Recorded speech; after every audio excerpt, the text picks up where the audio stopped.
Leite in the attack zone, off the boards for Ingram, blocked once, twice, towed out to Trelecky with 12 seconds left, tries to turn it inside. Stan holding it along the near board, still with it on the left side, a shot, save Van Aaron with 5 seconds left. He's going to hold on to the ball. Baltimore will go into the playoffs, and despite a great effort tonight by the Pittsburgh Spirit, they will lose the way they have lost a lot of games this year. Hard luck, great goaltending, could not get the big goal to win the game in support of Dave Bursic, but they did not quit at all tonight. They came back several times, and it goes right down to the final 5 seconds of play before you can say that the Spirit are actually eliminated. Stay with us. John Sanders and I will be back to do some recapping and say some thank yous when we return. The season is over on Pittsburgh Spirit Soccer.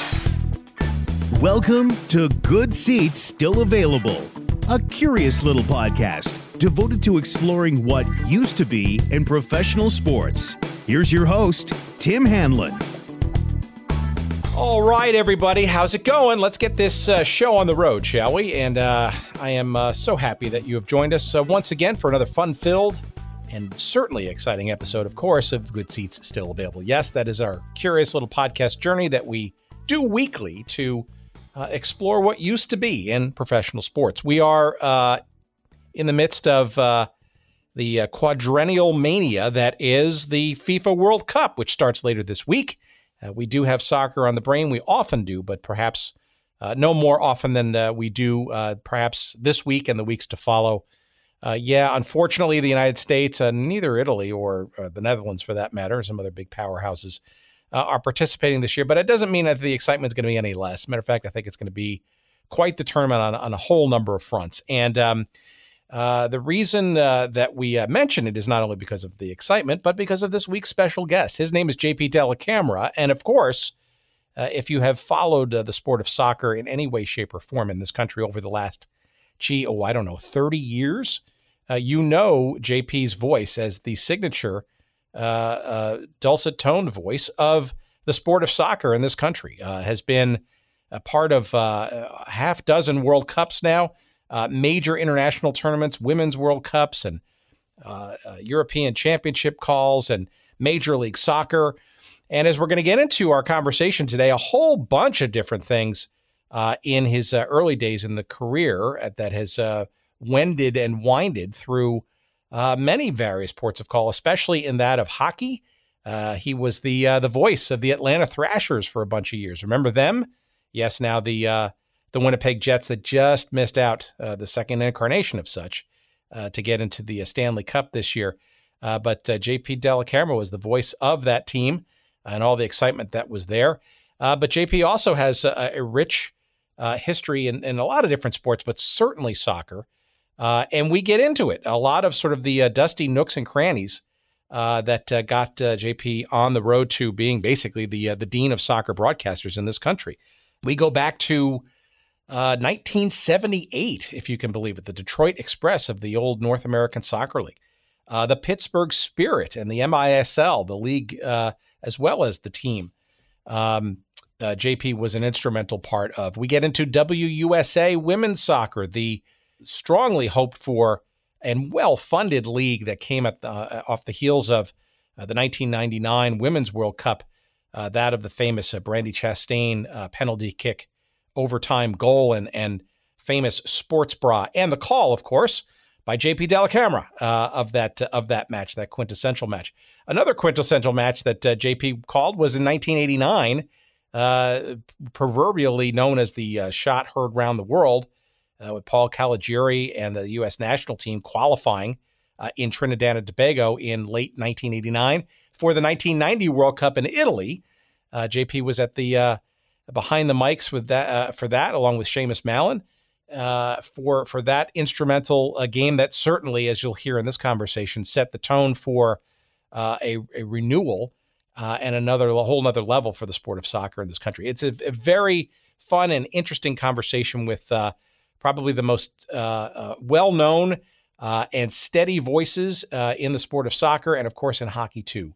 That is JP Dellacamera. He'll be calling a whole bunch of games for Fox Sports and the FIFA World Cup coming up later this week And he is our special guest, and we encourage you to stay for a few minutes, almost an hour or so, for a very fun chat with JP in just a couple of seconds. Let's see. So a couple of promotional items. Let's sweep these away, shall we, as quickly as possible. Let's get to the good stuff after that.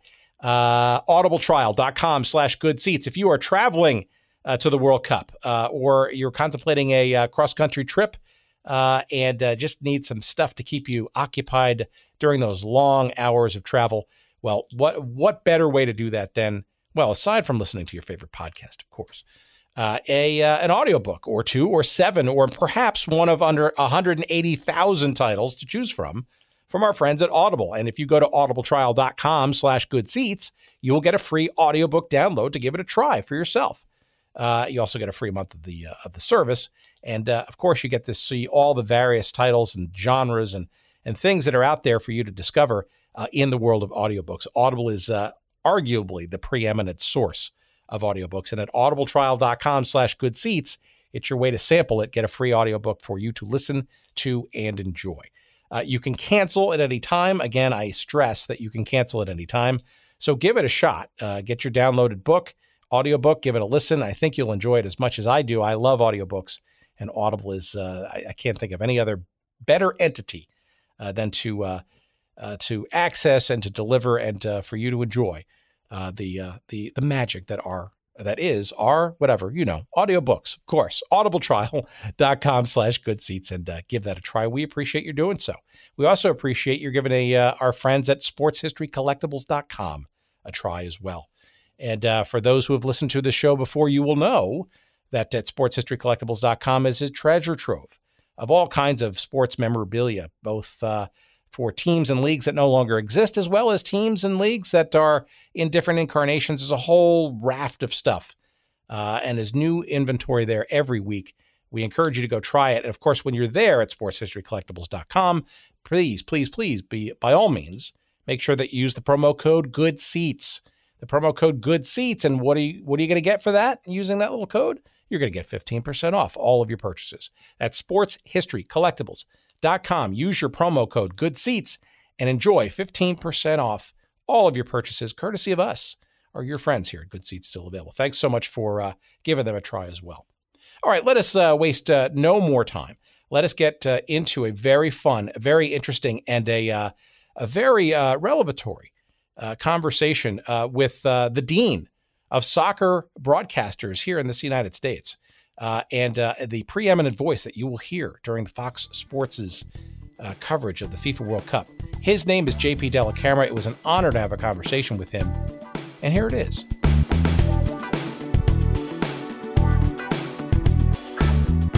I'm very curious as to sort of how you even got involved in this wacky business of sports broadcasting, and maybe perhaps a little bit of background as to what your childhood was like and what you were thinking about career-wise, and did you have a plan at all when you kind of stumbled into this, or maybe you did? Well, I grew up in the Boston area, and Boston is a great sports city today. It was also a great sports city back in the day when I was growing up. So you had Patriots were nowhere near, what they are today, but, Red Sox were obviously a very popular team then, but the most popular team back then, and not the Celtics who were winning championships, but actually the Boston Bruins. So I grew up first as a hockey fan, more than a soccer fan. We didn't really have much soccer going on there, but back in those days, the NASL was trying to get something going. You had another league going on at the same time. There were two competing leagues. And I remember going to Boston, to Fenway Park, actually, to watch a team play. It was a team mostly made up of players from other countries.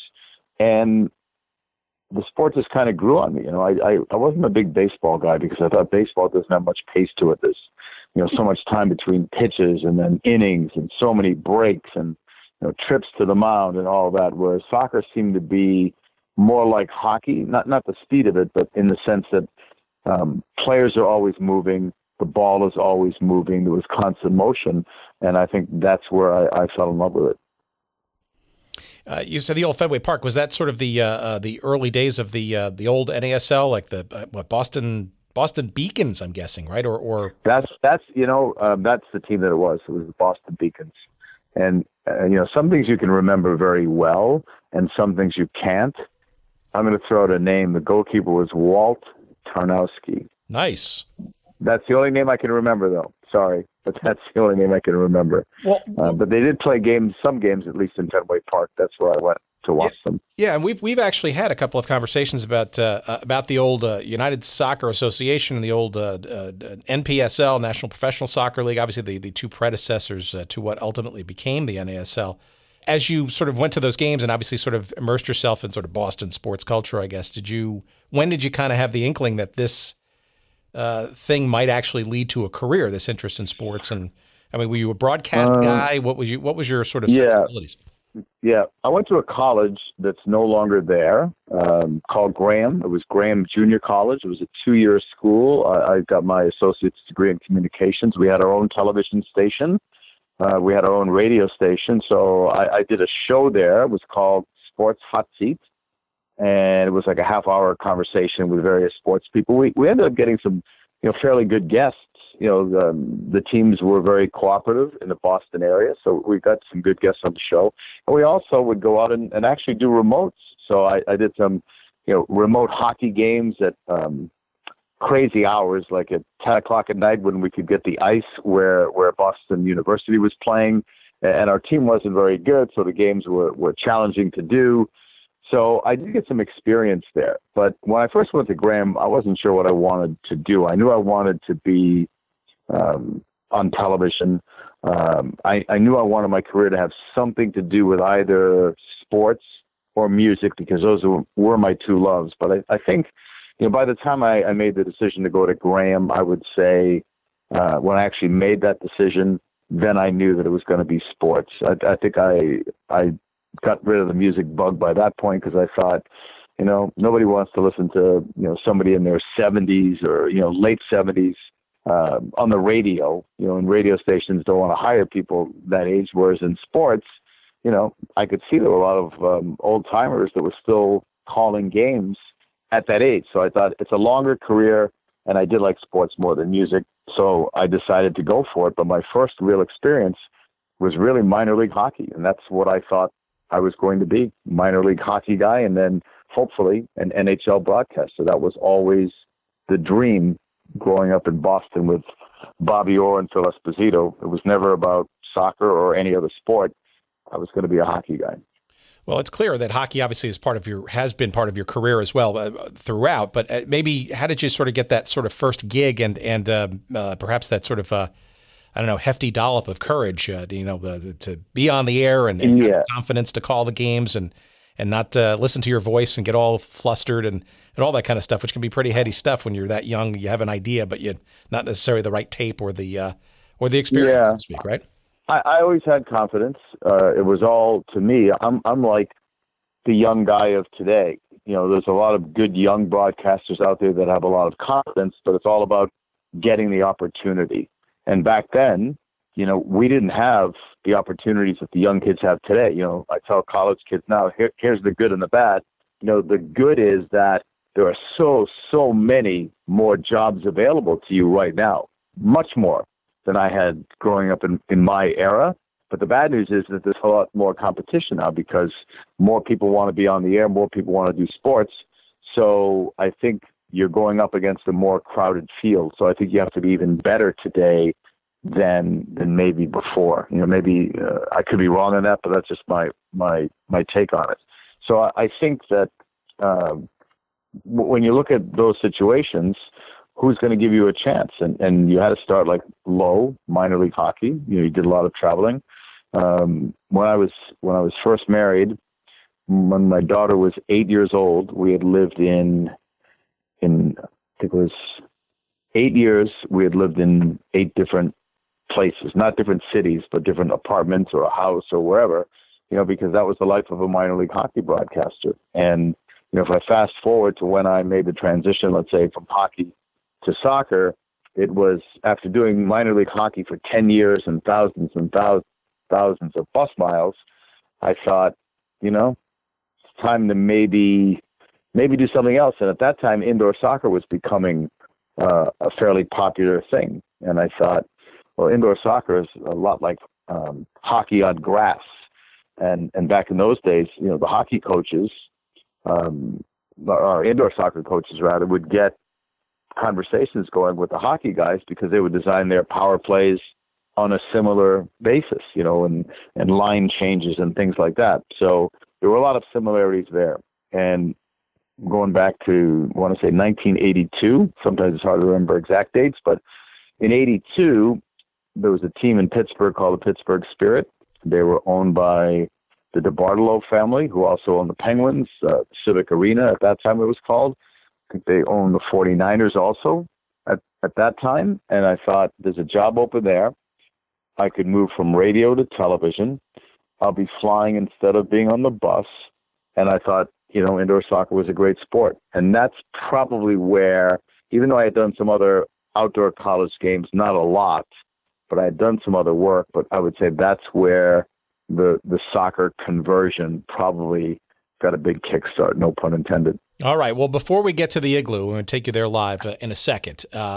You did mention, and I think I saw this in a Soccer America article recently, that wasn't your first dalliance with broadcasting the sport of soccer, right? Had you had a little bit of outdoor, even NASL experience, or how did you kind of get your first taste on the air with that? Ironically, back in those days, there's no computers, right? So you're not emailing people; you're actually calling people to check on work. So I'm calling the Detroit Express. I can't remember, why I called them, other than they were a new team, and I was looking for television work, and whoever I spoke to at the time, now that I think of it, it was Roger Faulkner, who still has done a lot of things in the Detroit area with soccer. Talked to him on the phone, and they said that they were not looking for a TV guy, but their first two games, they were going to have the games on radio, and they needed somebody to do those first couple of games. And I literally talked my way into it. I had no real experience. I can't remember why they would have hired me or taken a chance, other than, maybe they were up against it, maybe it was late, but whatever happened, I did the first two games in Detroit Express history anyway. Trevor Francis was on that team. I think Keith Furphy, was on that team. There were a bunch of names from that era. My first game was in Tulsa, and the second one was in Fort Lauderdale. Those were my first two, and I enjoyed it. Enjoyed it immensely. And then after that, 1980, I did some outdoor soccer for the Pennsylvania Stoners, American Soccer League. They won a championship in 80. And I still think they were the first team, had the name on the jersey, unless somebody else has another one. Alpo was a big sponsor, and they were local. They were in either Allentown or Bethlehem as the main headquarters. So, and it was not big money at the time, but whatever it was big for the American Soccer League. So they had Alpo in the jersey. And I remember people were making fun of it, and there would be jokes about the teams going to the dogs and all that stuff. But it helped keep the team in business. And in some ways, that team was a little bit ahead of the curve. Oh, no doubt. And having grown up in the northern New Jersey area myself, certainly very familiar with obviously the NASL and the Cosmos and the teams playing in there, but also the Stoners as well. I am curious because, having had a little taste of what I guess then that was at its maximum, right? 24 teams in the North American Soccer League at that point. And then the ASL, which was sort of this, newly rechristened professional league. Obviously it had kicked around for many, many years earlier on, mostly as an ethnic sort of regional kind of thing. But then, as the NASL sort of got going, the ASL sort of fancied itself almost as a professional-like circuit as well. Did you any early recollections of sort of the differences or the zeitgeist of each of those leagues and your perceptions of, albeit in early form, what pro soccer was sort of like and going to be? Did you see there was a long-term future here, or were you suspicious, or just hungry for a job and not caring really about what the future was? Yeah, I think it was the latter. When you see something happening, in front of you, I don't think, like even Major League Soccer, 1996 when they started, right, when they had the big press conference in New York City the year before, it was a big gala that they had in the city, and I don't think anyone sitting there no matter who it was, would have said, when you get down to like 2018, you're going to have this many teams. You're going to have this many new stadiums. You're going to have state-of-the-art training facilities. You're going to pay $15 million to get a player. David Beckham's going to come here. Like, nobody would have guessed that, right? And I think that's where I was probably back in those days in the 80s, where I'm thinking, yeah, there's an NASL, there's a American Soccer League, but, this is what it is, right? The media coverage was not big. The crowds, except for probably the Cosmos, were not huge in a lot of places. But going back to your earlier point about like maybe what the differences were, American Soccer League had some very good players and very good coaches. I liken it to today, right, where you have MLS, you had /have NASL. I mean, they're in limbo right now, and USL, right? I covered the Cosmos in the new era of the NASL. That was a very good team. They won a couple of titles while I was calling their games. They were a very competitive team under Giovanni Savarese. On its day, that team could compete with MLS teams. So I think that the difference in the leagues back then is the difference in the leagues now. It's all about the money. Mm-hmm. So take away the money, take away the big money players, and the rest of the lineup, you can make a comparison. Back in those days, the American Soccer League never got as much credit for being as good of a league as they were. And in our modern time here, the NASL never got the credit that they should have. That was a good league. And personally, for the players' sake, I do hope it comes back. Yeah, I do too. And I also want to spend some more time on some more episodes on the ASL, especially in the 70s and early 80s, because indeed, you even had coaches like Eddie Firmani, who coached the New Jersey Americans after the Cosmos for a while. And yeah, I think Al Troutwig got his start calling the New York Apollo games out on Long Island. He did. Do you know who the first commissioner was? I mean, that I can remember, not the first commissioner of the league, but when I was involved, the commissioner of the league was Bob Cousy, the former Celtic great. Who is still with us, by the way. Now, I don't know what state he is. And I thought he was, but I wasn't sure. But, I mean, that was amazing, right? They went and they paid him at that time, from what I understand, a good amount of money, because they thought, even though he did not have a soccer background, that, his name would resonate back then. I mean, that was the thought process. Yeah, well, we'll have a few more. We did an episode on the Cincinnati Comets for a couple of years, which is probably before the mid-'70s and stuff. But yeah, there's some very interesting stories there that I think, as Major League Soccer continues to root itself, and now with the USL, and maybe even a USL Division III, and perhaps whatever becomes of the NASL, and there certainly is that infrastructure, right? And we'll get into that in a little bit when we get maybe to your views about the sport, but. Yeah. There's no doubt the infrastructure is getting much, much deeper, and, names and heritage. And I think people it'd be very interesting to sort of see how that heritage, that history sort of gets, shall we say, rediscovered. And it's been rediscovered in pockets for sure. Yeah. I mean, we see teams that come in now to MLS, go back to the old NASL names, like the Sounders, like the Timbers, they embrace that tradition. Others want to go their own way, like Atlanta just went with Atlanta United. They didn't want to go back to some of the names of their past in Atlanta soccer history. It's whatever the club decides to do. But I always found that fascinating. And that's why I liked it when the Cosmos came back, because they are the iconic brand. They are the name. There are probably people overseas right now that when they hear the name New York Cosmos, that means probably more to them than any MLS team does.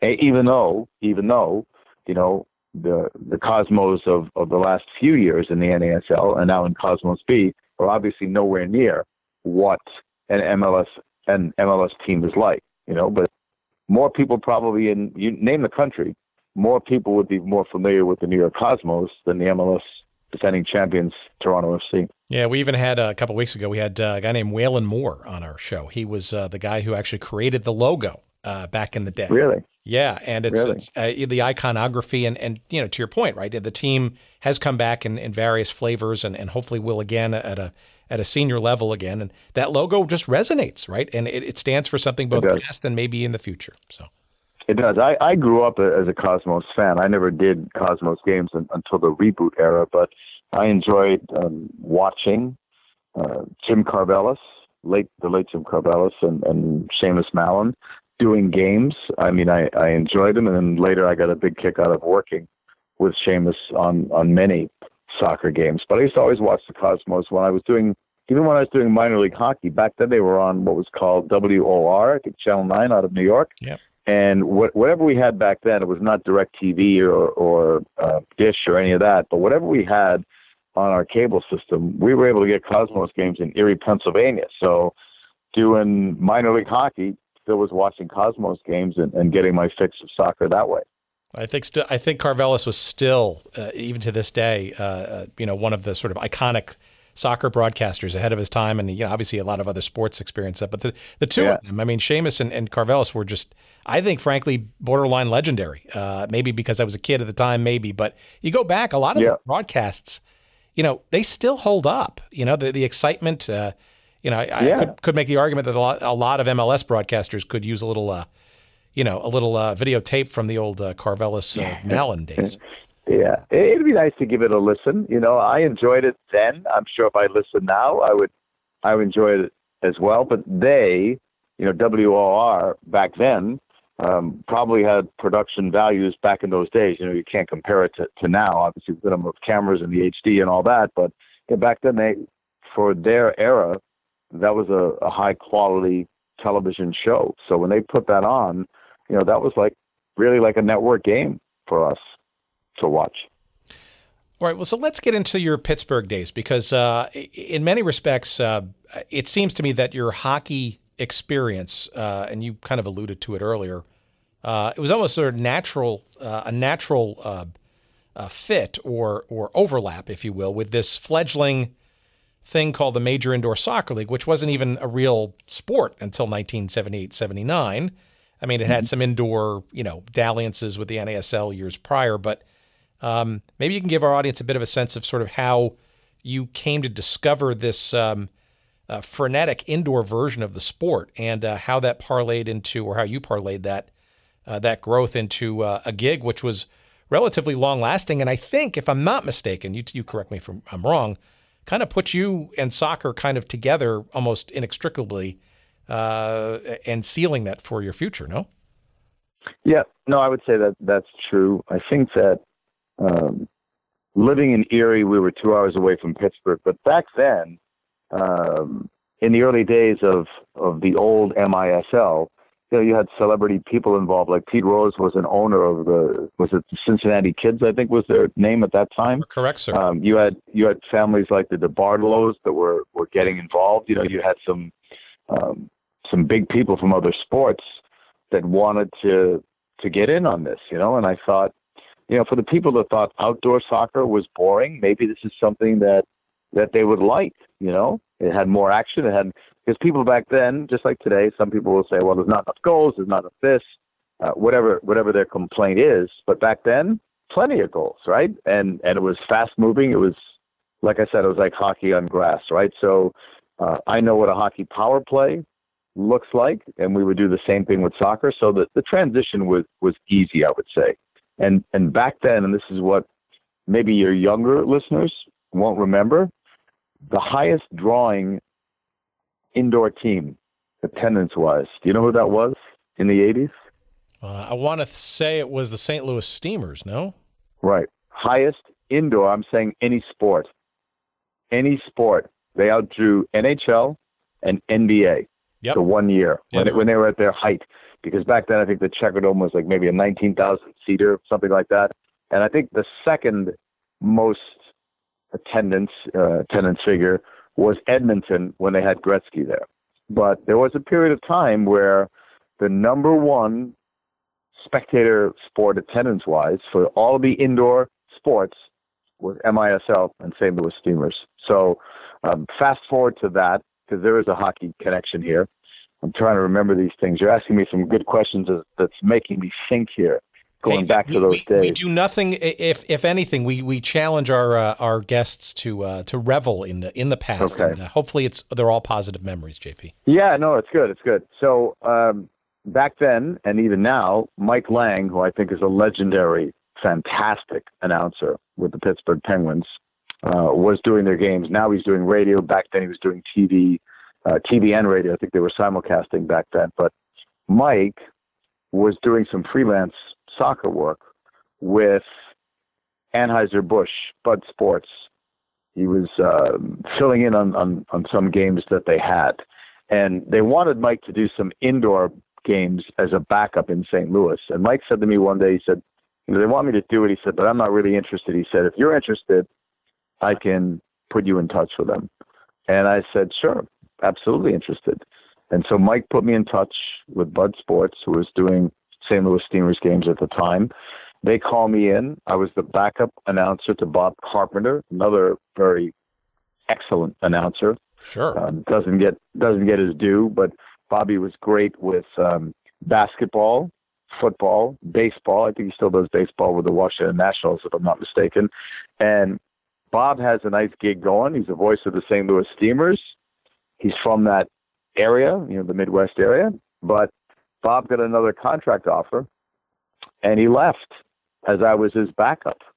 And, the chips seemed to fall my way because I went from his backup to his successor, and we're talking 1986, and here's the World Cup coming. So the timing was right, and that's how I got my first, I would say, big gig, which was to be, one of the announcers, the only announcer, I guess, only play-by-play guy back in those days. 1986 World Cup. Bud Sports had the rights. They got it on ESPN. It was 3 in the booth off the monitor, me, Shep Messing, and Seamus Mallon. Very interesting. So that almost sort of solidified you almost became sort of the default, if you will, voice of soccer in this country, almost by design or unwittingly. It's an interesting. Well, dynamic. I think you have to. Yeah, it's a good question too, because I think you could say by design, but you also have to be lucky, right? I mean, if Mike Lang doesn't make that intro, maybe somebody else gets it. If Bob Carpenter doesn't get a job offer, I think at the time it was Lorimar Productions. If Bob doesn't get that offer, maybe Bob is the soccer guy now. Maybe he never does the other stuff. But back in those days, you'd have to Google this. I don't remember how many games we did, but it was not a lot of games. I want to say maybe like 15 games, something like that. And I think NBC had other games as well, but we didn't even do half of the games of the World Cup back then. But back then, I became the voice because there was so little soccer going on then, right? So it was indoor soccer. So if you're the voice of the MISL game of the week, you're the voice of soccer, like automatically.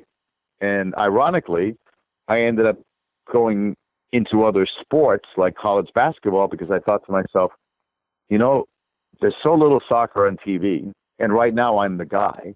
But what if next week I'm not the guy, or next year I'm not the guy? Now I'm an unemployed soccer guy with no other real experience. So that's when I started doing other sports more intently or intensely, like college basketball. And then I got some freelance hockey work as well. And that's what I did. And then you fast forward later, I ended up getting my NHL hockey gig with the Atlanta Thrashers. But I'm skipping a couple of decades there, I guess, with that story. No, that's fine. I before we leave that decade, though, any sort of gauzy memories of the major indoor soccer league generally? I mean, you mentioned St. Louis, obviously Kansas City and Pittsburgh. Some of the crowds and the freneticism and the, it's just wild times. I mean, the sort of human pinball element and the showcase, the live wikis, with the steam and the disco lights and all this kind of stuff. What did you think you stumbled into here? I mean, besides sort of being that voice, right? Was this WWE like, or was this kind of like really cool? No, because this was real. No, this was real. There was no script to this, but the live wikis were fantastic marketers of the sport. I think MISL knew how to promote it. Like in Pittsburgh, the theme was Hot Legs, and the Rod Stewart song would come out. That was how we went with our TV commercials. That's how the music was played at the arena. I think when they came out for the opening introductions, they came through an open ball or something like that, and the music was from Fame, just the music as the players were introduced. But what I do remember is Pittsburgh, Cleveland, whenever they played, especially in Cleveland, couldn't get a ticket. Cavaliers were getting 7,000, 8,000 people a game. Cleveland folks was filling the building. The best players were playing indoors. So if you picture today with the great players we have in Major League Soccer, that would be like if those guys went and played indoors, that's what you'd have. Because we had players that, again, the younger people don't know who these players are, but like a Steve Jungle, fantastic. Branko Segota, fantastic. The late Stan Terlecki, sorry to see that he passed away recently, an unbelievable talent, the stuff that these guys could do. And they were all outdoor players, but they wanted to come to America, and it was soccer that was paying at that time. It was low, but it was still six figures. Some of those guys were 100,000 a year players. Stan was probably, I'm going to guess, over two. We had Paul Child that was playing there. There were so many great names. Preki was like 18 or 19 years old when he came over, and he was fantastic to watch. So I remember the atmosphere in a lot of these buildings was crazy, like it is in the other sports. I remember the great players that we had, all the stories, all the characters, from the legendary coach Don Popovic to his running battles all the time with his best player Steve Jungle, the television games that we did. There was a lot of good things that we had. And at one time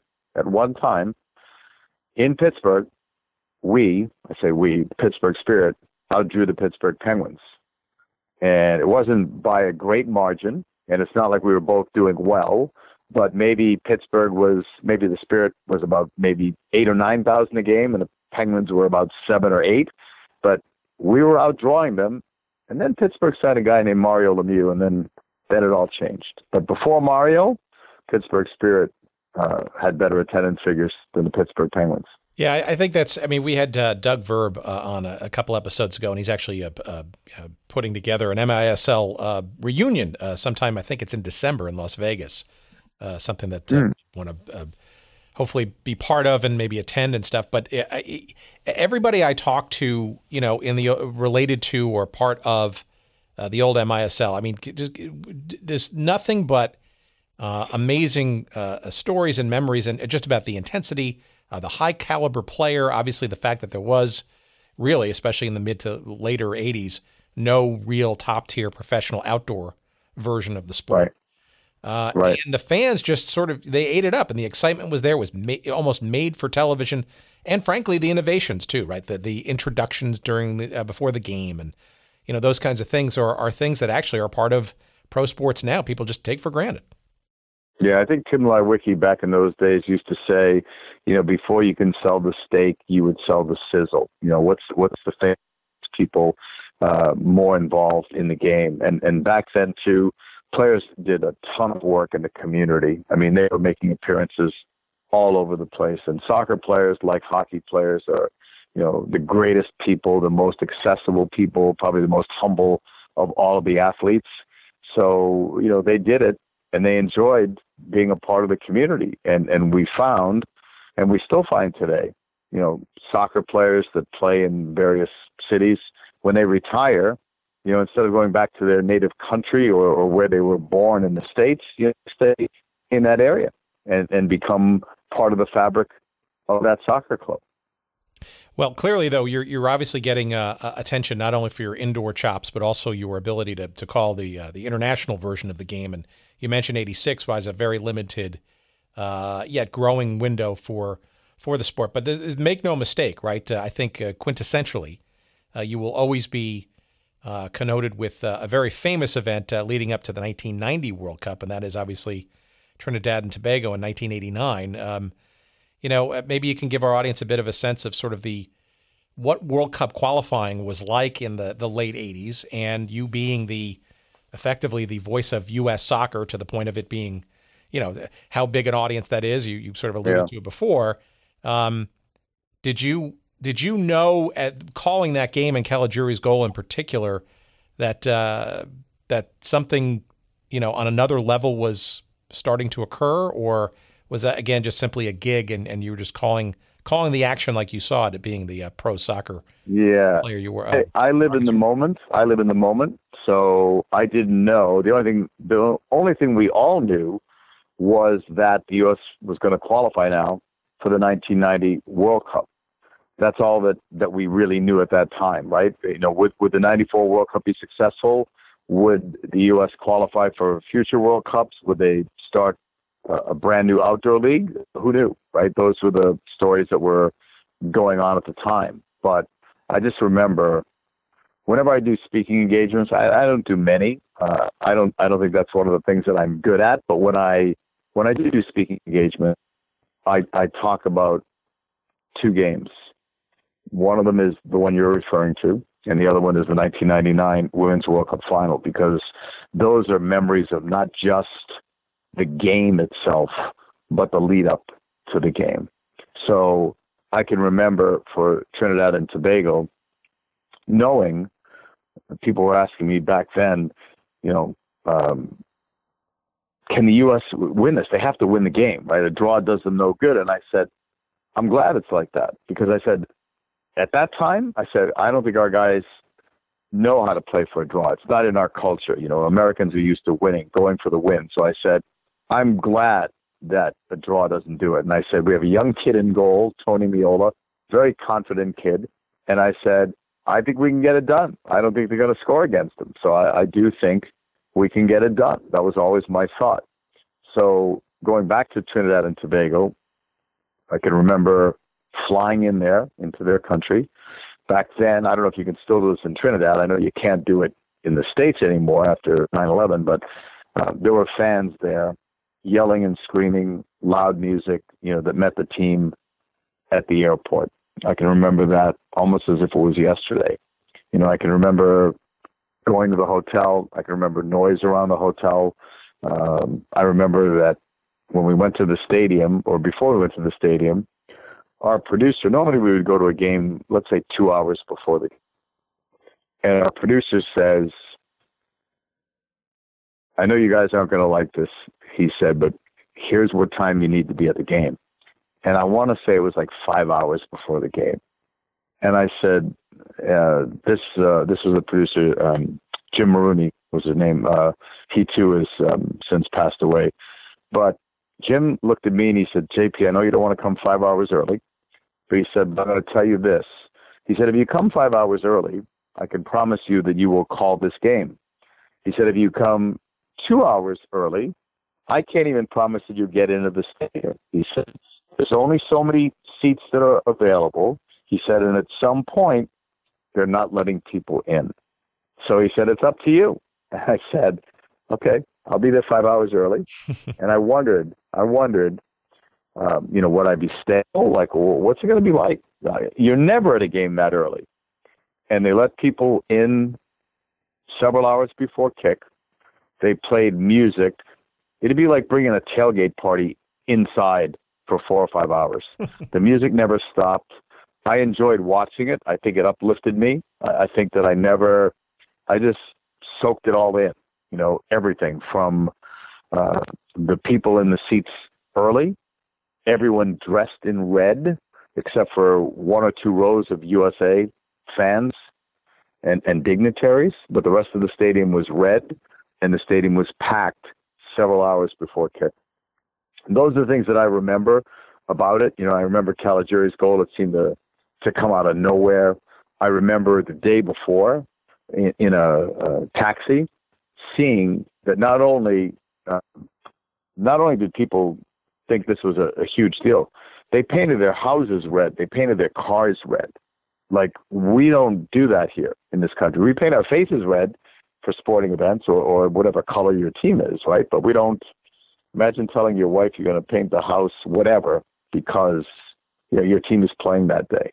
Like, it was weird. It was strange, but it was a long-lasting memory. I've never forgotten that. To think that somebody would paint their car or their house based on like one game, and they declared the next day it was declared a national holiday in Trinidad because they thought they were going to win the game. So it was a long night, and I remember how happy everyone was in the end. We had a lot of the players' parents were at the game and at the hotel, and I'm sure even they never knew how far this would go. We joked back then that the Caligiuri goal was the shot heard around the world, but when I talk in front of groups now, I call it the $1 billion goal, because I think that if you look at what has happened since, all the World Cups that we've qualified for, Major League Soccer starting, expansion fees, television money, sponsorship, $1 billion is nothing. I mean, that goal made it all happen, gave us the momentum, gave us, the Nike contract, gave us everything that we have today, all because of that. He doesn't score there, where's the interest come 94? I mean, we're still going to sell out stadiums, but, do we have MLS? I don't know.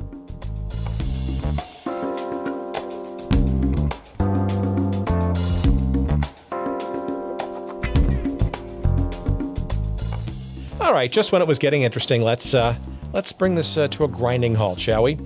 Just kidding. We got to pay the bills around here, and our friends at Audible have been very helpful in attempting to allow us to pay some of those bills, and we want to call them out now and remind you that a free audiobook download is yours for the taking, and also a free 1-month subscription to the service of Audible at audibletrial.com/goodseats. Again, audibletrial.com/goodseats for your free 1-month trial of the Audible service, and most interestingly, a free audiobook download for you to enjoy.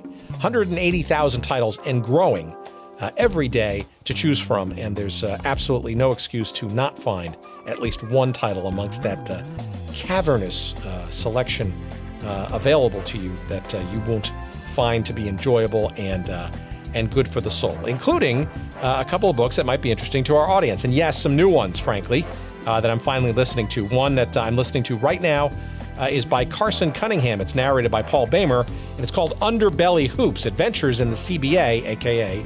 the Crazy Basketball Association, which is really, of course, about the Continental Basketball Association, which for many years was sort of this ragtag minor league of the NBA. And it's a book I'm about 2 chapters into right now, and hopefully maybe a guest will get for a future episode. Also, in my queue, next up, is another guest that I'd like to get, and her book that she wrote is also narrated by her. Her name is Jeannie Buss, and of course, Jeannie is the daughter of Jerry Buss, of course, the wildly successful founder of the Los Angeles Lakers and the LA Forum, and Jeannie is clearly today the brains behind the Los Angeles Lakers today.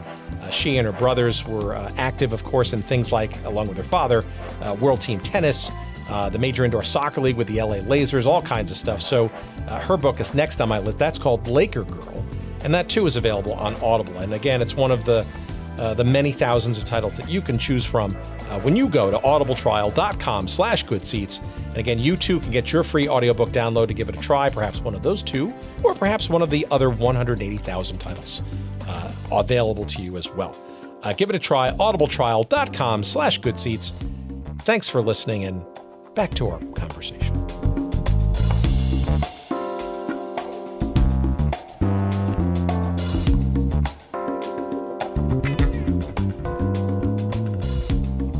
Well, it's also interesting, too, because having seen that game live and knowing how rare a broadcast like that was at the time, right? I mean, having been an abandoned NASL fan as a kid and as a young adult, not much to sort of fall back on aside from the indoor game, which is exciting and whatnot. But on the international stage, right? I mean, if you wanted to follow, for the prelude to the '86 World Cup, as well as much of the qualifying games for the leading up to the '90 World Cup, as an English-speaking American soccer fan, not many of them out there at that time, right? Right. You'd have to watch, the predecessor to Univision, SAENA or SIN, the Spanish International Network, and Tony Torrado, and speaking in very heavy Spanish, and through the very fuzzy reception of often a UHF channel, just to just to even see this thing and even understand Right. what was going on, right? So in Right, some respect, not only was the game and Caligiuri's goal and all that a breakthrough, but frankly, you were basically part of that sort of step out, if you will, of U.S. English broadcast of soccer. And imagine we had no social media back then. So it was still a significant achievement back then. But since that time, now you have social media, right? Now you have all of these games from all around the world. You can't say to me, boy, I wish I could watch this game, because you can, right? Somebody did this note, I think it was last year. Someone said you could watch more EPL games if you lived in the United States than you could if you lived in England, which was shocking to me, but it was true. So we're kind of spoiled, thankfully, now. But back then, when I'm doing soccer, like I said, you're doing the MISL game of the week, and you're like the lead soccer guy, because that's all we had. We didn't have the outdoor game like we have it now. So now we have all of these MLS teams and a league that's growing and may get up to 30 teams at some point. A lot of good, exciting broadcasters, analysts, former players that are now getting into it, and we can still watch the greatest games from around the world, whether it's international friendlies, UEFA Champions League, Club World Cup, whatever it is, various leagues. Bundesliga is on, Serie A, EPL, La Liga. You can watch the French league. I mean, there's no league. If you want to watch it, you'll find it. And I think that's great now, especially for the younger fans that we're trying to cultivate. So were you sensing that the Major League Soccer thing, obviously tied to what was supposed to be the legacy of the '94 World Cup, obviously the beginnings of that, underway and stuff. I got to imagine you thought that it would be an opportunity not only for other broadcasters, but yourself in particular, given your seniority, shall we say, in the sport of soccer in this country, right? Yeah, sure. Yeah. Well, by 96 now, I had done 86 World Cup, 90 World Cup, 94 World Cup on radio. So, I'm 3 World Cups in. So, yeah, I mean, I figured I would definitely be involved. I didn't know where. I thought I would actually be the first voice of the Metro Stars, but I was doing something else back then, and I was going to miss some games. I know what it was. It was Chicago Wolves. At that time, it was the International Hockey League. Sure. And I had told the Metro Stars people, I might miss like the first game or the second game, whatever it was. And there was some kind of miscommunication, whatever it was. And, they said, no, that's okay. I had heard later he was going to miss too many games. It was like 1 or 2 games I was going to miss. So I ended up being the first voice of the Columbus Crew. And I worked those games the first year with Ty Keogh. I think the second year was with Bill McDermott. And it was fun back in those days. Columbus Crew and that old logo they had that looked like what the Village people used to say. Sure. And also the hardest working team, right? Yeah, the hardest working team. Yeah, and obviously in the old Ohio Stadium, well, not the old Ohio Stadium, but the Ohio State University Stadium, right, which is just gigantic and narrow. Right? Do you remember how narrow that field was? Yeah, but the funny thing is I never did a game out of there. We only did road games that first year and second year. So I've never been inside of that stadium. That's interesting. Well, so clearly you're sticking around the sport, and so clearly though hockey and soccer are kind of like your go-tos, right? That you're essentially known for and getting your significant work with. How does the WUSA come about in the early 2000s? Right, that's a nice fledgling league. Right, and the story, the money behind that, right, was significant, right? It was. Yeah, it was supposed to last longer than it did, but it didn't.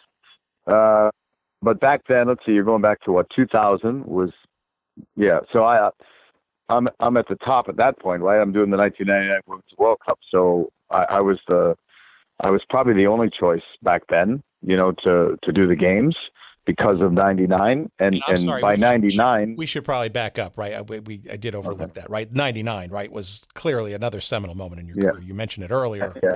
For those who I had done the 95 World Cup first, the World Cup in Sweden, and then 99. So by the time 2000 came along, I had done 2 Women's World Cups. And back then, the women were not on television all that much. So I was probably, I don't want to say I was the only guy doing them, but there weren't many.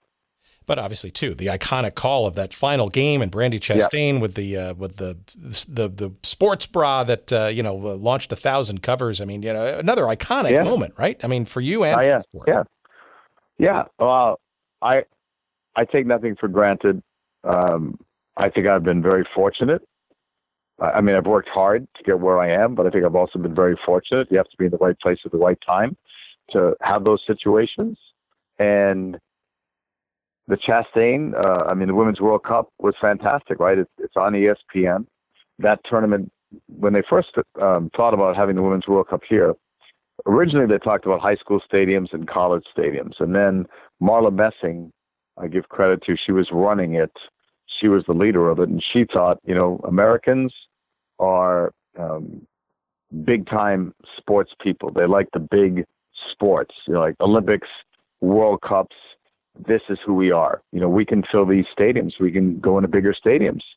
And they did. And I watched that tournament grow from the TV commercials that they used to do to appearances on the David Letterman show. They were on the nightly news. And it was such a big buildup all the way. Thousands of people going to the games, more and more people watching them on television. And when the World Cup first started, Women's World Cup, people asked me, did the U.S. have to win it for it to be successful? And I said, no, they don't have to win it. But I said, I do think they have to get to the final. They can't be knocked out in the quarters, certainly. But I do think they have to get to the final. But when we got to that stage, I had changed my mind. I said, well, now they got to win it, right? Because this was such a high that even though I still think it would have been a success, I might have been in the minority saying it was a great World Cup or a successful World Cup if China had won that game instead of the U.S.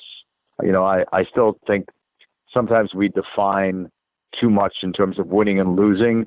When people tell me that Lionel Messi, his legacy might be tarnished if he doesn't win a World Cup, seriously? He could be the greatest player of all time. Could be. I'm not saying he is, but he could be. It's not his fault that he hasn't won a World Cup to this point. A lot of great players in many sports don't lift championship trophies. So a lot of people might have thought that would have been a failure if the U.S. didn't win, but they won, and in dramatic fashion, right? I mean, you couldn't have written a better script to that. Could not have. It was not possible to write a better script. And I apologize. I did not watch that game on television and hear your call until after, because I was in the stands. And yes, that's cool. Electric, That's right? cool. And okay, Yeah. so let me ask you this then. Okay, so having been in that moment, been part of now 2 major Women's World Cup presentations and the dramatic, shall we say, exclamation point at the end of the tournament in 1999, Right. Why then the WUSA and its 3-year multi-million-dollar fail, shall we say? It seems like it was teed up to succeed. Yeah, a lot of reasons why it failed. I think one was back in those days, they wanted nothing to do with Major League Soccer. And I think Major League Soccer by then had gone, 4 years into their operations.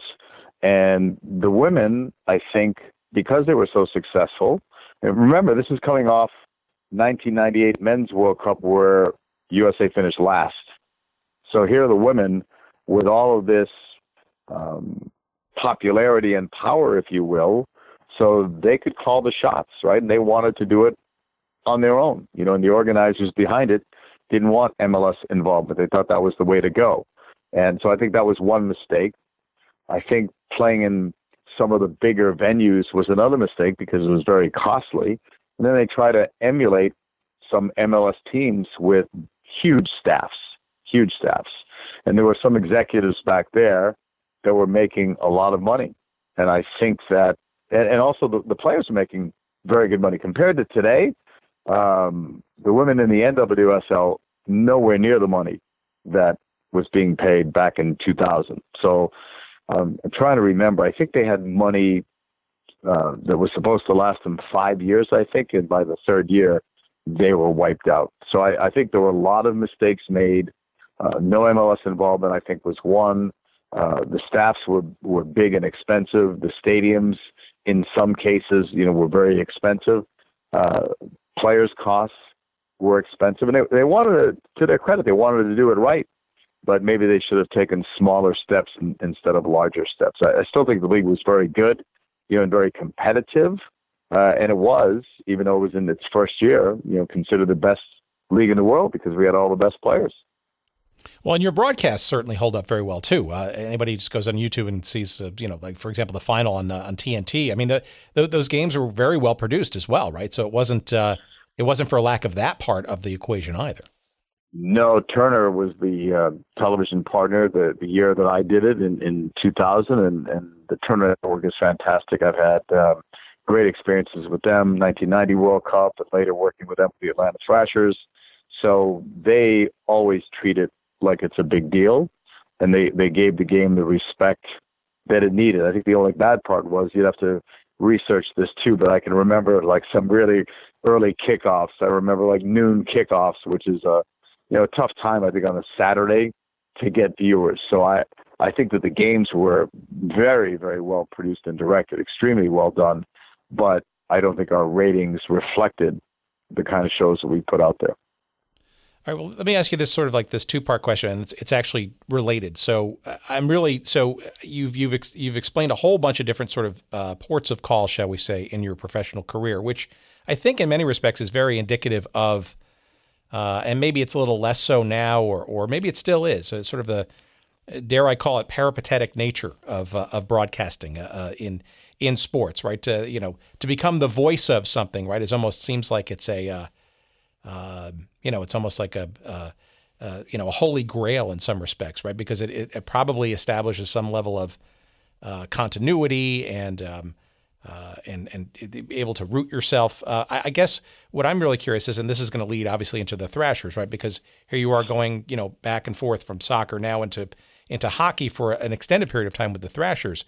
Maybe our audience could benefit from just a little bit of a sense of what is the life of a professional sports broadcaster, right? Because, I think people have this sort of perhaps incorrect perception that, today, obviously you're part of the Fox Sports Broadcasting group and probably contractually so, but it's not always sort of easy. I think many people don't realize that there's a lot of it is, I want to say gig to gig, but it's you're constantly looking or looking for scenarios and situations and broadcast opportunities that, aren't necessarily rooted in, long-term viability or sustainability, right? Right. There's very few, like 5-year contracts in our world, right? I mean, when you see guys that have lasted with one network for so many years, it's not because they had like a 20-year contract. It's maybe they had 3 years here, then they got a 4-year deal, then they got a 5-year deal, whatever that is, right? But,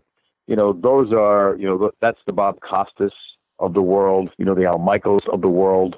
They're guys that, can be affiliated. And Al Michaels wasn't on one network, but he's had a long and distinguished career, one of the all-time greats. But I think when you're in broadcasting, you're always focused on what you're doing. You should be anyway, because if not, you're not going to get better at what you do, right? So you're focused on that job.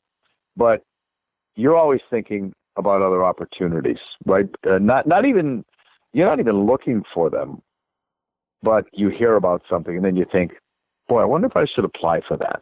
Or somebody calls you and says, this thing is opening up. You think you might have an interest, and you think, I'm happy here, but that's interesting, right? That's very interesting. So, to connect you to like the Thrashers part of it, here I spent 10 years in minor league hockey. I came so close to various NHL jobs that I did not get. And a lot of the guys that I was in the minor leagues with ended up and are still working with the NHL clubs that they got those jobs with. And back then, NHL was probably, I want to say maybe 16 teams, so, and some of them were Canadian, right? So not many opportunities would open up in the NHL. So when I left and I did indoor soccer, I put the hockey stuff on hold. Then I told you I did some college basketball. I did some minor league hockey with the Wolves. Again, that was a situation where, as I remember now, Randy Hahn, a friend of mine from soccer, was the voice of the San Jose Sharks, and he was going to do, they called him and asked if he was available, if he knew anybody for the Chicago Wolves. And Randy thought of me, put me in touch with them, and I think it was 2 years with the Wolves. And they ran that team like an NHL team, and it gave me another fix for hockey. And back then, I also did the IHL Game of the Week, International Hockey League. And then that was it for a while. I did no more hockey for quite a few years. And then I get a phone call one day from a guy that I worked with in Italy, 1990 World Cup. He was like an associate producer back then, and now he's running Turner Sports. And he calls me and he says, the Thrashers play-by-play guy is going to miss some games. I know you have a hockey background. Would you like to do them? And I said, sure. The announcer was in the process of adopting a child from another country and was going to miss some games. So I said, sure, I'll do it. So I think I did 5 games with the Thrashers, and I thought, wow, this is fantastic. But I knew it was a fill-in, and that was it. That's all that it was. And then a few years later, he called me again, and he said, listen, this job is opening up. Don't know if you're interested, but if you are, you'll be a very serious candidate for it. I need to know if you're interested. And I thought, sure. This was, I wasn't going to give up on soccer, not at all. But my dream was really, my dream was to be an NHL guy initially. Then it became, the soccer. And then the real dream was, wow, could I do them both? And the Turner thing gave me that opportunity. And back then I was also working for the Metro Stars at that time, and then into the Red Bulls. And that was probably, I've had so many great memories, and I've worked with so many great organizations, teams, and people. But I would say if I had to look at career-wise, the happiest time of my life, I would say it was those 5 years where I was combining working with Thrashers and then Metro Stars / Red Bulls, because I had the best of both worlds, the two sports that I loved the most, and I was able to do them both and make good money on both, with contracts with both teams. So it was all good at that point. All right, well, we'll round the corner here. I don't want to keep you too much longer, but so maybe your insights, what is it about hockey in Atlanta then, right? I mean, by the way, your broadcasts for the Thrashers games, the pieces that are still out there, and there's not a lot of them, frankly. I don't know. Somebody from the old Sports South archives department has not been on YouTube lately, but the excitement in your call, it's clear that you are a hockey pro by all accounts. Thank you. And your enthusiasm is just, it's fantastic. I'm just curious as to your perception, right? That was the second go round for pro or the big league NHL hockey in Atlanta. Why do you think it didn't stick? Was it because of the sport and the region, or do you think it was other things like the way it was managed and or I don't know, other things? They laugh. I laugh now when I hear people say Atlanta's a bad sports city. Really? Atlanta United's getting 50,000 people a game. I don't think anybody saw that coming. To come to the games, right? Saw that coming, right? Well, I didn't see it coming until I heard how many season tickets that they had sold. Then I saw it coming. But it's not a bad sports city. And what people forget about the Thrashers is that on the weekends, we would get the 16,000 people to come into the game, 17,000 people to come in. It was the Tuesday night games, the Wednesday night games, the Thursday night games where, you're looking at 10,000 people maybe, at those games. But I think the failure of the Thrashers, I can put it this way, Turner owned the team. And if Turner still owned the team, I think that they would have been fine because Turner runs it a certain way. And I think that they would have been more committed to it from a business sense. When Turner sold it, It was a group of people that came in, and no disrespect to any of them, as individuals or as business people, because they were all successful. But in my opinion, they were not the right people for it. They were not hockey people making hockey decisions. I don't think they were as well funded, maybe, as they could have been. We had some good players there. We had Ilya Kovalchuk in his prime playing at the same time as Marian Hossa. And we lost them both, had to trade them because, they wanted out because they didn't see anything working in Atlanta. They made the playoffs once, and they're out in 4 straight games against the Rangers. So, they never had the success. I mean, they had a lot of tragedy too. I mean, remember the car accident? Danny Heatley was involved in it, and Dan Snyder died. I think it was a week before the season started, something like that. That was my first game was with Atlanta. Moment of silence for Dan Snyder, and paying tribute to that young skater who lost his life. That's the way my career started, in Atlanta with the Thrashers. So there were a lot of things that were, bad luck.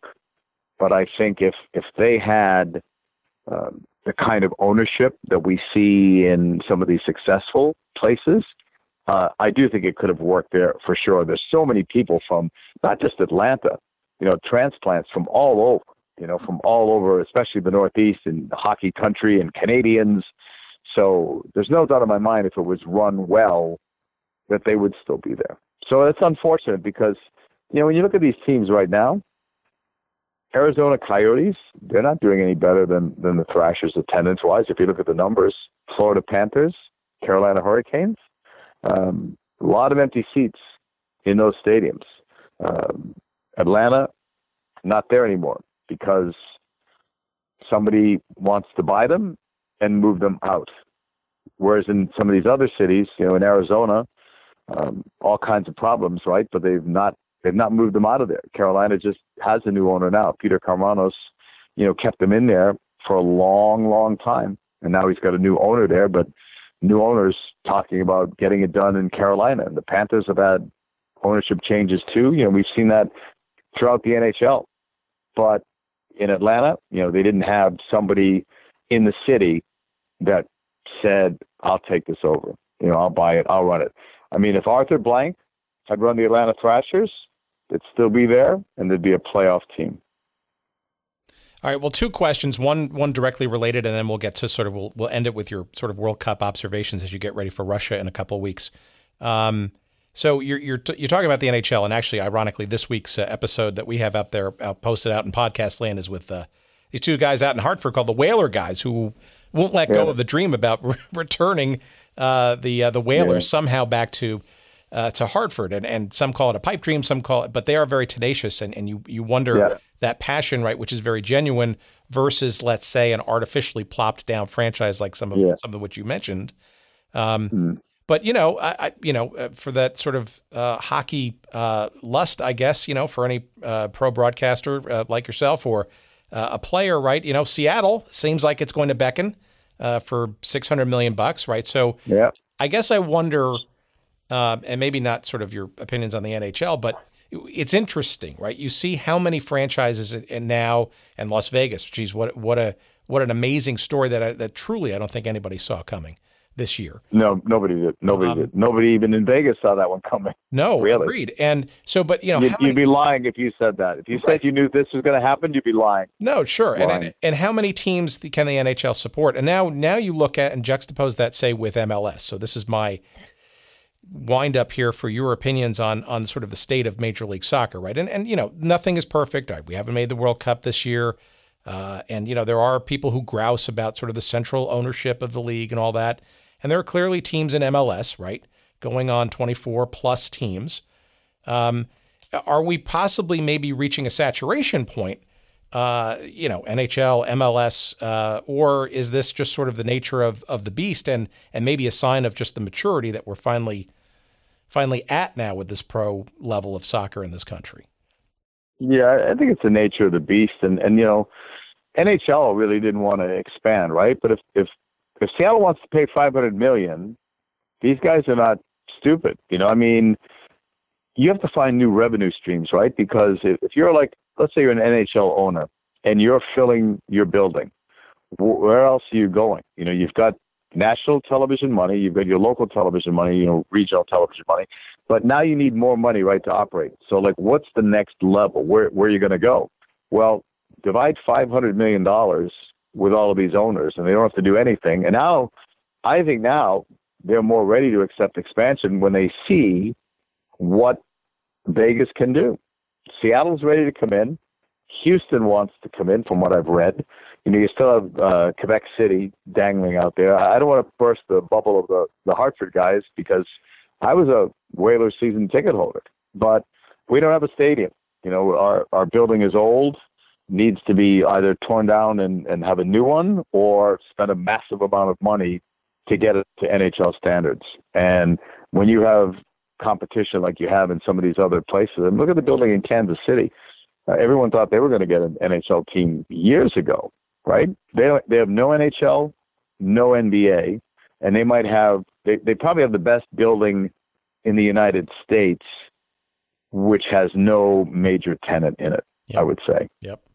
Because every major building, right, in any major city would have at least an NHL or an NBA team in there, and they don't. So, and they would be ahead of Hartford too. So I think there's a lot of interest here for sure. If we had a 17,000 new stadium here, and somebody with deep pockets, sure, it could happen. It could happen. But we're way behind so many other cities. But I admire those guys and their passion for it. I think that's great. You still see Hartford Whalers jerseys all over, not just here, but in other parts of the country. I think they're number one in merchandise sold for defunct NHL teams. And how, by a wide margin. And what of MLS, right? Are we reaching a saturation point there, or is the sky the limit still for? You mean when you say saturation point? Do you mean number of teams? Yeah, Yeah. Well, I think it comes down to this, right? Promotion relegation. It's not going to happen. So it's not happening in our lifetime, in my opinion. Not under the present structure. I mean, if you're spending the kind of money that these guys have spent, imagine a new team coming into MLS, and let's say they're going to pay $200 million to get in. And they know that if they don't do well this year, they're going to get relegated, and they're going to be playing in the second division. They're not signing up for that. They're not. And the guys that are already in it, like if you asked, let's say Atlanta United, are you guys for promotion relegation? They might say, sure, that's fine with us, because they're not going to be relegated. But talk to some of the other teams, talk to the bottom 10 teams in Major League Soccer and ask them how they would feel about playing in the second division. You don't have the balloon payments that you have over in Europe. I'm not against promotion relegation, not at all. I just know from knowing what we're dealing with here that that's not an option involving Major League Soccer. So I think at some point what MLS has to do is either create some form of promotion relegation to justify how many teams they're going to have, or they may end up doing this, and I know they don't really want to do this, but if they become so big, they might have to say the East just plays against the East and the West just plays against the West. 2 games against each team, and then you meet again in whatever playoffs that you have. Because otherwise, how is the schedule going to be fair? If you have 30 teams and you're going to play a 34-game schedule, I mean, what are you supposed to do? Some team has an unlucky schedule. Well, I guess like the NFL, right? Based on record, you're scheduled the next year. But with MLS, with the way the rosters change too, I'm not sure how. But I think the sky is the limit for Major League Soccer. A lot of great cities out there, but I do think they need to cap it at a certain point. I'd like to see the NASL come back and be strong. There's a lot of great cities in our country that may not be up to MLS standards, but just a notch below it.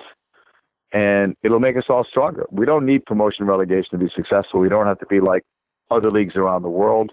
But, if we want to have promotion relegation, you have to figure out a way that it works for the guys that have invested money in this league. And, you know, one of the groups that would not want promotion relegation would be New England. But let me tell you, the Kraft family, since 1996, just do the math. How many millions and millions and millions of dollars do you think that they have spent on soccer? And do they want to be relegated? How are they going to get people to go? If they became a USL franchise, what do you think their attendance would be? If it's 18,000 a game now or somewhere in that area, where would it be in the USL where you're not seeing, you know, opponents come in like a David Villa or a Zlatan or Jovinko, you know, guys that sell tickets. You don't have those guys in USL or NASL for that matter. So these guys don't want promotion relegation. That's why I don't think we'll see it. But I think as MLS finds other ways to spend money, bring in better players, younger players. I mean, this league has improved leaps and bounds on the field and off the field. And like I said, I think the sky is the limit, but nobody wants to see a 40-team MLS. At least I don't. I don't want to see a 40-team MLS. So I'm hoping they cap it at a certain point and then figure out a way to make it competitive, not have the season end with a final in December, figure out a better way to make the schedule work.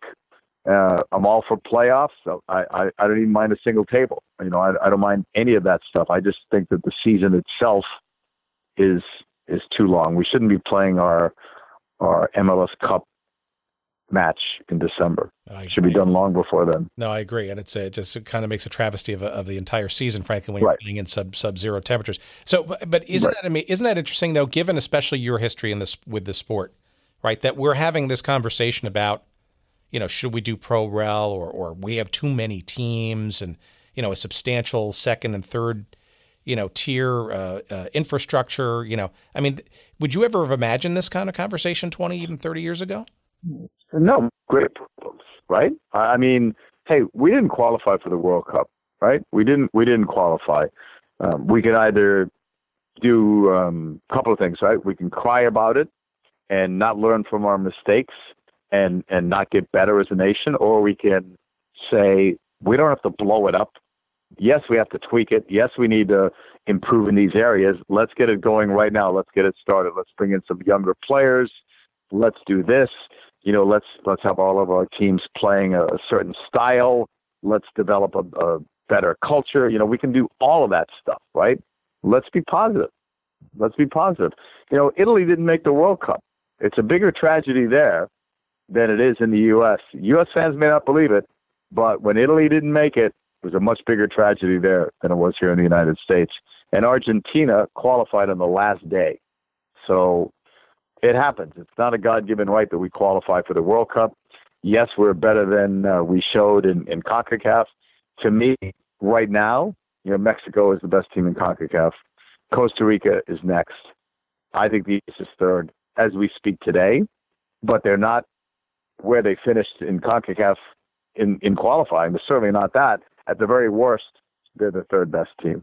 But I think that's probably an accurate reflection of where we are right now as a country. You can't say that we're better than Mexico or Costa Rica. You know, that's, you know, you could have that opinion, but I think that's tough to back that up. Yeah, but the fact that we've got you know, a thriving pro league, it's on 22 years on we're on now, and you know, it's amazing. I mean, it's just amazing. You think back to your earliest days at the NASL, the ASL, and the MISL, right? And those dark years when there wasn't even an MISL, and the sort of prelude to the World Cup in '94. I mean, you know, we've come a long way in a fairly short period of time. I think it's hard to not remember that and recognize that we have come that far, and you know, so many things that were just not even possibly conceivable. No, look at the players we're bringing in now. Look at the players. I mean, do you think even in 2006, pick a year, 2008, did you think you'd get a player like Sebastian Jovinko that would come over here? Did you think you could get a player like a Miguel Almiron that looks like, you know, a rising star? Did you think somebody would spend $15 million on Barco? Nobody would have thought that. $15 million for one player? I mean, look at what some of these teams' player budgets are total. $15 million is a lot of cash for one player. This is a teenager that they spent that money on, by the way. So MLS is growing leaps and bounds. There's a lot more to be thankful for. There's a lot more to be optimistic for. You know, you can be negative if you want. I'm not drinking the Kool-Aid. I do think there's things that we'd like to see better, certainly, in our sport. But when you weigh the pluses and the minuses, a bigger edge in the plus category for Major League Soccer.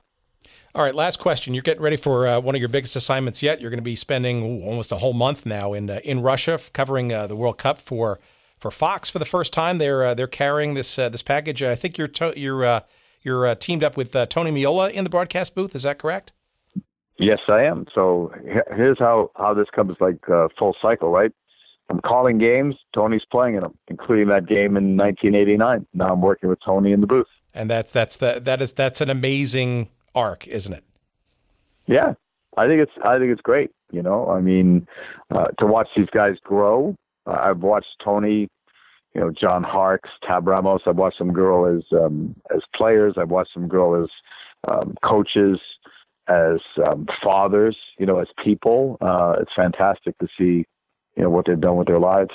And Tony and I will be together for probably like 40 days. We have to go the week before the World Cup starts. We have the first game, Russia, Saudi Arabia. We have some other big games, including Germany, Mexico, that I'm looking forward to.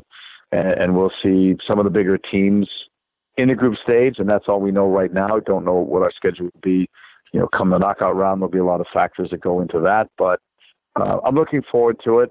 I'm always excited when I'm doing a World Cup. I never know when it's going to be my last one. I mean, this could be it. Next year's Women's World Cup could be it, or there could be another one. I have no idea. Like I said, I try to live in the present with the career, because we never know, what's out there next, right? Like, nobody knew that Fox was going to get 3 straight World Cups. Nobody knew that ESPN was going to lose it. Nobody knew that Turner was going to end up with the Champions League next year. Like, we don't know. The broadcasting world changes on a daily basis, right? ESPN bought the Fox regionals. I mean, there's a lot of stuff that's happening, all the streaming that's going on, YouTube's involvement. It changes daily. So we know we should be thankful for the opportunities we get, which I am. And I'm thankful for this opportunity to go to Russia and be one of the announcers for Fox. I think they're going to do a great job. They spent a fortune on it. They're committed to it. They're dedicated to it. And they want this to be one of the best World Cups ever. And I hope we can make it that.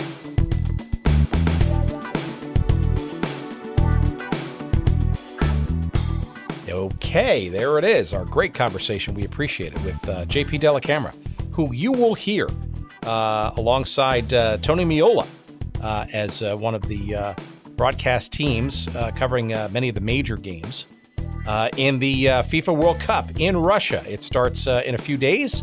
Depending on when you're hearing this little podcast, it could be well underway, the tournament. Hell, it could be already over, and I don't know who won. Be nice to know. But we're recording this way ahead of the tournament actually beginning. So who knows? But hopefully it is or was a great tournament. JP obviously has a tremendous heritage of calling games from all kinds of sports, but certainly in soccer, certainly in hockey, and some of the stops I was even completely unaware of. But if anybody is qualified to be called the dean of soccer broadcasters in the United States, it is absolutely JP Dellacamera, and we thank him tremendously. It was a real treat to talk to him. I couldn't appreciate it more, and hope you enjoyed it as much as I did. Let's see, as we segue out of our episode this week, we do want to thank you all kindly for all your suggestions and your tweets and your social media banter back and forth. We love it when you're interacting with the show. And of course, if you want to find out more about the show or past episodes, or search for things that you thought you might have heard or you didn't know existed before in our dozens of episodes, by all means, go to our website. That's goodseatsstillavailable.com. There you're going to find every single episode we've ever done. You're going to find links to all the books and promotional goodies, as well as all of our social feeds. You can find us on Twitter at Good Seats Still. You will find us on Instagram at Good Seats Still Available. You will find us On Facebook, there's a page devoted to us. On the website, our website, you will find our email address, and you will also find a link to join our email newsletter. That's a great way for you to be reminded every week as to who's on the show, a little bit of a snippet of such, and a quick link or something you can pass along to your friends and let them know that they should be listening this week as well. That's all I got for this week. And of course, I want to thank our friend Jerry Payne at Podfly Productions, podfly.net. If you need help with podcasting and production and editing and all that kind of stuff, Podfly Productions is the place to go. And you can find all the information about them at podfly.net. All right, that's it for this week. Enjoy the soccer, everybody. And we'll see you next week with another fun-filled episode. God knows from what sport, from what team, what league, whatever. But it should be, I hope, fun and enjoyable and a learning experience for one and all. Thanks so much for listening. We'll talk to you soon. Bye-bye.